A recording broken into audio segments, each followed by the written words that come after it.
آپ لوگوں نے کئی دفعہ لاپتہ ہونے والے سونے کے بارے میں سنا ہوگا کہ کس طرح آج سے کئی صدی پہلے کے لوگ سونے کو زمین میں چھپایا کرتے تھے۔ کئی تھیوریز تو ایسی بھی ہیں جس میں مانا جاتا ہے کہ پرانے زمانے میں لوگ سونے کو چھپانے کے لیے اسے ایک باکس میں ڈال لیتے تھے جس کے ساتھ اس کے اوپر ایک سام کو رکھ لیا جاتا تھا۔ تھیوری کے مطابق سام کو یہ وعدہ دیا جاتا تھا کہ وہ پوری زندگی اس سونے کے اوپر سے نہیں ہٹیں گے، یعنی کہ جب تک وہ زندہ ہے وہ اس کی دیکھ بھال کرتے رہیں گے۔ اس تھیوری میں کچھ حد تک کی سچائی ہے، جیسا کہ ہم جانتے ہیں کہ آج کے ہمارے اس ٹیکنالوجیکل ورلڈ میں ہر کام میں مشین یا پھر کوئی نہ کوئی ڈیوائس کا استعمال کیا جاتا ہے۔ سونے کو تلاش کرنے کے لیے large mining trucks, large dozer جیسی کئی اور ٹولز موجود ہیں جس کی مدد سے بآسانی زمین کے نیچے چھپے سونے کو بھی تلاش کیا جاتا ہے۔ لیکن سوال یہ ہے کہ اس دور میں صرف سونے کو ہی کیوں چھپایا جاتا تھا؟ آج سے کئی صدی پہلے صرف سونا ہی ہوتا تھا جس کے بنے سکے خرید و فروخت کے لیے استعمال کیے جاتے تھے۔ آپ لوگوں نے کئی موویز میں دیکھا ہوگا کہ کس طرح اس سمے میں لوگ سونا چھپانے کے لیے پرانی گفاؤں، قبروں اور کھنڈروں کا استعمال کیا کرتے تھے۔ لیکن آج کی اس ویڈیو میں ہم ہندوستان کے گمشدہ سونے اور اس سے جڑے لوگوں کے بارے میں جاننے کی کوشش کریں گے۔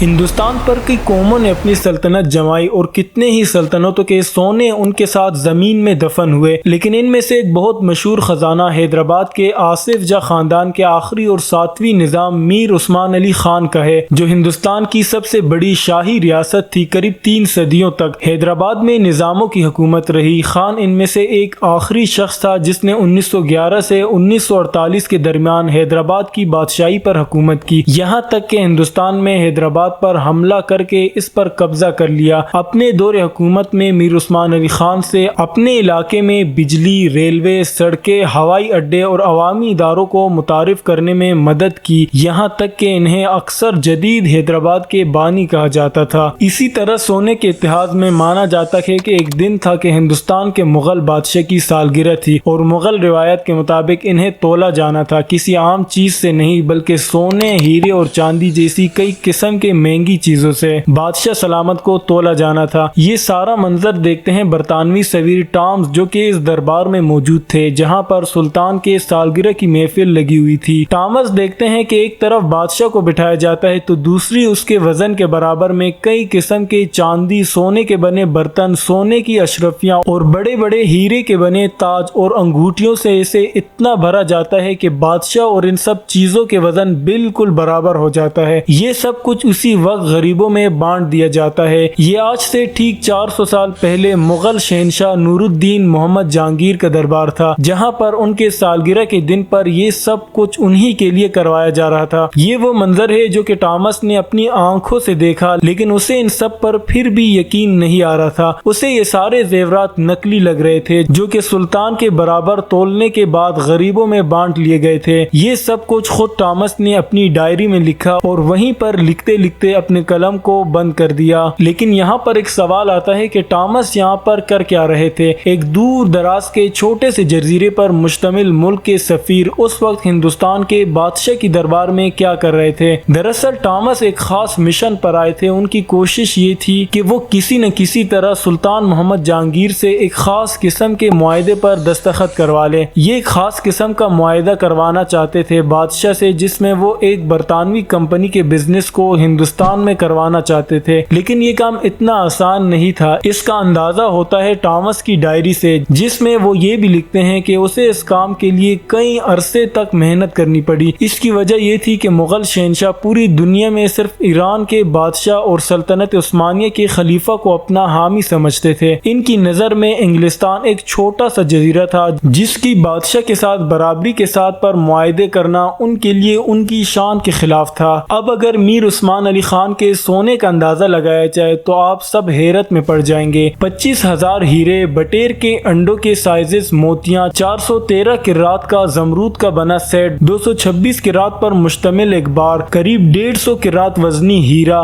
گائے کپ ڈائمنڈ جسے ہم امپیریل اور وکٹوریا ڈائمنڈ کے نام سے جانتے ہیں، اس کا وزن قریب 184.5 کرات کا ہے۔ یہ 5واں سب سے بڑا ہیرا ہے پوری دنیا کا، جسے میر عثمان خان نے صرف پیپر ویٹ کے طور پر پر استعمال کیا ہے۔ ان کے پاس سونے اور چاندی کے کان موجود تھے، اس کے پاس اپنی کرنسی تھی۔ اس وقت حیدرآباد روپیے چھاپتے تھے۔ 1937 میں ٹائم میگزین نے انہیں دنیا کے امیر ترین شخص قرار دیا تھا۔ اگر ایک اندازہ لگایا جائے اس کی دولت کا، اسے ہم آج سے کمپیئر کریں تو یہ قریب 250 بلین ڈالر بنیں گے آج کے حساب سے۔ مانا جاتا ہے کہ میر عثمان علی خان اپنی دولت سے اس قدر متاثر تھے کہ اس کے دل میں کوئی قدر ہی نہیں تھی اپنی دولت کے لیے۔ اپنے میز پر پیپر ویٹ کے طور پر دنیا کے سب سے بڑے ہیرو میں سے ایک ہیرا رکھنے کے ساتھ ساتھ ان کے بارے میں یہ بھی کہا جاتا ہے کہ وہ انمول پتھروں کو سنگ مرمر کے طور پر استعمال کیا کرتے تھے۔ لیکن یہاں پر کہانی نے لیا ایک زبردست موڑ۔ 1967 میں میر عثمان علی خان کا انتقال ہوا، جس کے فوراً بعد سے ہی جائیداد پر جھگڑے شروع ہو گئے۔ لیکن ان سب کی بدقسمتی تھی کہ یہ سارے ہیرے جواہرات اچانک سے غائب ہو گئے۔ کسی کو بھی اس کا یقین نہیں آ رہا تھا کہ یہ آخر غائب کیسے ہو گئے۔ کئی لوگوں کا اس وقت یہ خیال تھا کہ میر عثمان کے قریبی لوگ جو اس وقت اس کے ساتھ تھے، جیسے ہی ان کی موت ہوئی انہوں نے فوراً سے ہی سارا مال لوٹ کر وہیں پر دفن کر دیا۔ اور کئی لوگوں نے تو یہ کہا ہے کہ اسے حیدرآباد کے کنگ کوٹھی محل کے نیچے ایک کوٹھی میں چھپایا گیا ہے، جو کہ آج بھی یہیں پر موجود ہے۔ اس کے فوراً بعد ہندوستان کی حکومت نے اس کی تلاش شروع کر دی۔ خاص طور پر ان کی نظریں قیمتی زیورات پر تھی، لیکن کئی عرصہ ڈھونڈنے کے بعد انہیں صرف ایک حصہ ہی مل سکا۔ سونے کا باقی کا سارا خزانہ